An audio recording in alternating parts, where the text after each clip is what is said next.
نبی صلی اللہ علیہ وسلم نے فرمایا سورۃ البقرہ پڑھا کرو، اس کا پڑھنا باعث برکت ہے اور اس کا چھوڑنا باعث حسرت ہے، اور جادوگر اس کو حاصل کرنے کی طاقت نہیں رکھتے، یعنی اس پہ قابو نہیں پا سکتے۔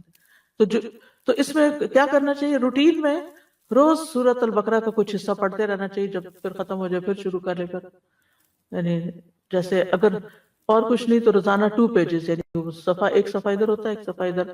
مصحف عثمانی میں آپ دیکھیں آیت پہ ختم ہوتا ہے نا صفحہ، 2 صفحے ہر روز پڑھ لیا کریں، مثلا 4 صفحے ہر روز پڑھ لیں، 8 صفحے ہر روز پڑھ لیں، تاکہ وہ برکت رہے۔ لگانا اور بات ہوتا ہے اور خود پڑھنا اور بات ہوتی ہے، کیونکہ پھر اس میں تو صرف ہمارے کان سن رہے ہوتے ہیں، لیکن جب ہم خود پڑھتے ہیں تو ہمارا دل دماغ سب کچھ پھر حاضر ہوتا ہے اس میں۔ لیکن سورۃ البقرہ کی کچھ آیات جادو کے توڑ کے لیے بڑی مؤثر ہیں۔ اس میں الف لام میم سے لے کر المفلحون تک، اس کے بعد وَاتَّبَعُوا مَا تَتْلُو الشَّيَاطِينُ عَلَىٰ مُلْكِ سُلَيْمَانَ، آیت نمبر 102 سورۃ البقرہ کی، پھر آیت نمبر 163 اور 164 وَإِلَٰهُكُمْ إِلَٰهٌ وَاحِدٌ لَا إِلَٰهَ إِلَّا هُوَ الرَّحْمَٰنُ الرَّحِيمُ، پھر آیت الکرسی، پھر آمن الرسول۔ تو آپ دیکھیں زیادہ تر رکیہ تو یہی آ گیا۔ رسول اللہ صلی اللہ علیہ وسلم نے فرمایا اللہ تعالیٰ نے زمین و آسمان کی تخلیق سے 2000 سال قبل کتاب لکھی تھی، اس میں سے 2 آیتیں نازل کر کے ان سے سورۃ البقرہ کا اختتام کیا گیا۔ لہٰذا جس گھر میں 3 راتوں تک سورۃ بقرہ کی آخری 2 آیتیں پڑھی جائے گی، شیطان اس کے قریب نہیں آئے گا، یعنی پھر وہ جادو وغیرہ کا اثر نہیں ہوگا انشاءاللہ۔ دیگر قرآنی آیات بھی ہیں، جیسے سورۃ آل عمران کی آیت نمبر 18 اور 19، شہد اللہ انہ لا الہ الا ہو، اس میں بھی توحید کی بات ہے۔ پھر سورۃ الاعراف آیت 54 سے 56 تک، ان ربکم اللہ الذی خلق السماوات والارض فی 6 ایام، اور آیت 56 ہے ولا تفسدوا فی الارض بعد اصلاحها۔ پھر سورۃ الاعراف کی آیت نمبر 117 سے لے کر 122 تک، وَأَوْحَيْنَا إِلَىٰ مُوسَىٰ أَنْ أَلْقِ عَصَاكَ فَإِذَا هِيَ تَلْقَفُ مَا يَأْفِكُونَ، جو آج لیکچر کے شروع میں آیات آپ نے سنی، 117 سے 122 تک۔ پھر سورۃ یونس آیت 81 سے 82، فَلَمَّا أَلْقَوْا قَالَ مُوسَىٰ مَا جِئْتُمْ بِهِ السِّحْرُ إِنَّ اللَّهَ سَيُبْطِلُهُ إِنَّ اللَّهَ لَا يُصْلِحُ عَمَلَ الْمُفْسِدِينَ وَيُحِقُّ اللَّهُ الْحَقَّ بِكَلِمَاتِهِ وَلَوْ كَرِهَ الْمُجْرِمُونَ۔ پھر سورۃ طٰہٰ کی آیت وَأَلْقِ مَا فِي يَمِينِكَ تَلْقَفْ مَا صَنَعُوا إِنَّمَا صَنَعُوا كَيْدُ سَاحِرٍ وَلَا يُفْلِحُ السَّاحِرُ حَيْثُ أَتَىٰ۔ پھر سورۃ المؤمنون کی آیت ہے أَفَحَسِبْتُمْ أَنَّمَا خَلَقْنَاكُمْ عَبَثًا وَأَنَّكُمْ إِلَيْنَا لَا تُرْجَعُونَ فَتَعَالَى اللَّهُ الْمَلِكُ الْحَقُّ لَا إِلَٰهَ إِلَّا هُوَ رَبُّ الْعَرْشِ الْكَرِيمُ۔ یہ آگے بھی ہے أَنْتَ خَيْرُ الرَّاحِمِينَ تک۔ نمبر ہے المؤمنون کی آیت نمبر 115 سے لے کر 118 تک، 115 سے 118، یہ سورۃ المؤمنون۔ اور سورۃ طٰہٰ کی آیت نمبر ہے 69 اور یونس کی ہے 81 اور 82۔ پھر سورۃ صافات پہلی 10 آیتیں، پھر سورۃ الاحقاف 29 سے 33 تک، پھر سورۃ الرحمن 33 سے 36 تک، پھر سورۃ الحشر 21 سے 24 تک، یعنی آخری آیتیں جو ہے نا لو انزلنا ھذا القرآن علی جبل۔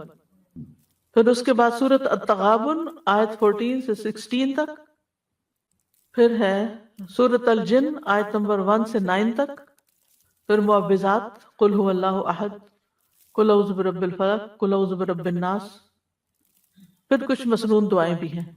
اعوذ بکلمات اللہ التامات التی لا یجاوزہن بر ولا فاجر من شر ما خلق وذرأ وبرأ ومن شر ما ينزل من السماء ومن شر ما يعرج فيها ومن شر ما ذرأ في الأرض ومن شر ما يخرج منها ومن شر فتن الليل والنهار ومن شر كل طارق إلا طارق يطرق بخير يا رحمن۔ میں اللہ کے کامل کلمات کے ساتھ پناہ پکڑتا ہوں جن سے آگے نہ تو کوئی نیک اور نہ ہی کوئی برا شخص بڑھ سکتا ہے، ہر اس چیز کے شر سے جس کو اس نے بنایا، پیدا کیا اور پھیلایا، ہر اس چیز کے شر سے جو آسمان سے اترتی ہے، اور اس چیز کے شر سے جو اس میں چڑھتی ہے، اور اس چیز کے شر سے جسے اس نے زمین میں پیدا کیا، اور اس چیز کے شر سے جو اس سے نکلتا ہے، اور رات اور دن کے فتنوں کے شر سے، اور رات کو آنے والے کے شر سے، سوائے اس کے جو خیر کے ساتھ آئے، اے رحم فرمانے والے۔ یہ جو ہے جبریل علیہ السلام کی سکھائی ہوئی دعا ہے۔ ابو تیاح کہتے ہیں کہ ایک آدمی نے عبد الرحمن بن خنبش سے پوچھا کہ رسول اللہ صلی اللہ علیہ وسلم نے اس وقت کیا کیا جب ان کے پاس شیاطین آئے؟ انہوں نے کہا شیاطین مختلف وادیوں گھاٹیوں سے اتر کر آپ کے پاس آئے، اور ان میں سے ایک شیطان کے ساتھ آگ کا شعلہ تھا جس کا ارادہ یہ تھا کہ وہ رسول اللہ صلی اللہ علیہ وسلم کو جلا دے، یعنی اتنے ڈھیروں ڈھیر آ گئے، لیکن وہ مروب ہو گیا، خود ہی پیچھے ہٹنے لگا۔ اتنی دیر میں جبریل آپ کے پاس آئے اور کہنے لگے آپ محمد کہیے۔ آپ نے پوچھا کیا کہوں؟ انہوں نے کہا آپ کہیے یہ دعا، یہ پڑھیے، یعنی اگر ڈھیروں شیطان بھی آپ کے پیچھے لگ جائیں تو اس دعا سے بھاگ جائیں گے انشاءاللہ۔ اور اس میں پناہ لی گئی ہے اللہ کے سارے کلمات سے، سب کتابوں، یعنی قرآن اور اس کے علاوہ بھی جو کچھ ہے، اور پھر ہر چیز کے شر سے، جو اوپر سے آئے، جو نیچے سے جائے، رات کا شر، دن کا، ہر قسم کا شر، اور ہر طرح کے فتنے اور ہر طرح کے حادثے جو رات کو آئیں یا دن کو آئیں۔ یہ دعا بہت فائدے کی ہے، صبح شام کی دعاؤں میں آپ شامل کر سکتے ہیں۔ اسی طرح ایک اور دعا بھی ہے، اعوذ بوجہ اللہ العظیم الذی لیس شیء اعظم منہ وبکلمات اللہ التامات التی لا یجاوزہن بر ولا فاجر وباسماء اللہ الحسنى كلها ما علمت منها وما لم اعلم من شر ما خلق وبرأ وزرع۔ میں اللہ کے عظیم چہرے کی پناہ پکڑتا ہوں جس سے عظیم کوئی اور چیز نہیں، اور اس کے مکمل کلمات کے ساتھ پناہ لیتا ہوں جن سے آگے کوئی نیک یا بد بڑھ ہی نہیں سکتا، اور اس کے تمام اسماء حسنہ کے ساتھ پناہ لیتا ہوں، جن کو میں جانتا ہوں، جن کو میں جانتا بھی نہیں ہوں۔ کس سے؟ ہر اس چیز کے شر سے جس کو اس نے بنایا، پیدا کیا اور پھیلا دیا۔ بات ہی ختم، کوئی چیز بچی نہیں۔ کعب الاحبار کہتے ہیں اگر میں یہ چند کلمات نہ پڑھتا تو یہودی مجھے گدھا بنا دیتے ہیں، یعنی یہ حضرت کعب الاحبار جو ایک یہودی عالم تھے وہ پڑھا کرتے تھے، کیونکہ یہود بہت زیادہ جادو میں پڑ گئے تھے، تو اس کا انہوں نے توڑ بتایا۔ پھر اعوذ بکلمات اللہ التامۃ من غضبہ وشر عبادہ ومن ہمزات الشیاطین وان یحضرون۔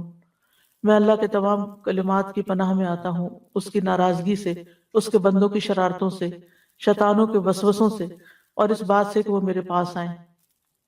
پھر اعوذ بکلمات اللہ التامۃ من کل شیطان وہامۃ ومن کل عین لامۃ۔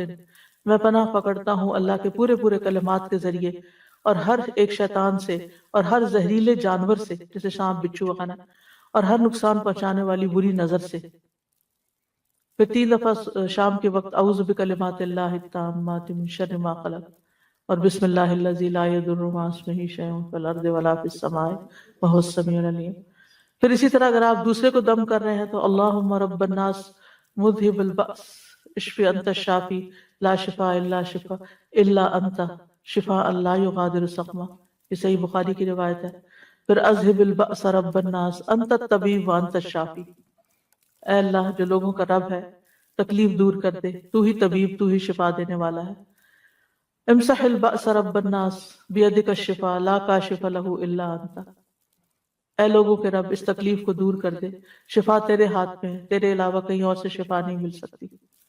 پورا یقین و توکل اور بھروسہ اللہ پہ۔ بسم اللہ ارقیک من کل شیء یؤذیک من شر کل نفس او عین حاسد اللہ یشفیک بسم اللہ ارقیک۔ میں اللہ کا نام لے کر آپ پر دم کرتا ہوں ہر اس چیز سے جو آپ کو تکلیف پہنچائے، ہر نفس کے شر سے اور نظر بد سے، اللہ آپ کو شفا عطا فرمائے۔ میں اللہ کا نام لے کر آپ پہ دم کرتا ہوں۔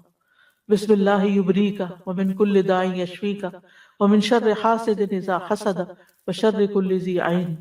اللہ کے نام کے ساتھ وہ آپ کو صحت دے اور ہر بیماری سے شفا دے، اور حاسد کے شر سے جب وہ حسد کرے، اور ہر بری نظر والے کے شر سے محفوظ رکھے۔ اور اسأل اللہ العظیم رب العرش العظیم ان یشفیک 7 دفعہ پھر پڑھے۔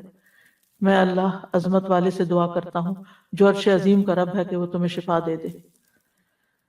تو یہ ہے علاج، آپ خود بھی کریں، اگر نہیں کام چلتا تو پھر کسی ماہر راقی سے بھی کروا سکتے ہیں علاج، لیکن توڑ اللہ کے کلام میں ہی ہے جو کہ جائز بھی ہے اور فائدہ مند بھی ہے، کیونکہ غلط طریقوں سے جادو کا توڑ جادو سے کرانا جو ہے یہ منع ہے، اور بعض اوقات وہ جنات کی کو اس طرح مدد کے لیے پکارتے ہیں کہ جس میں شرک کا پہلو بھی آ جاتا ہے۔ وآخر دعوانا ان الحمد للہ رب العالمین، سبحانک اللہم وبحمدک، اشہد ان لا الہ الا انت، استغفرک واتوب الیک۔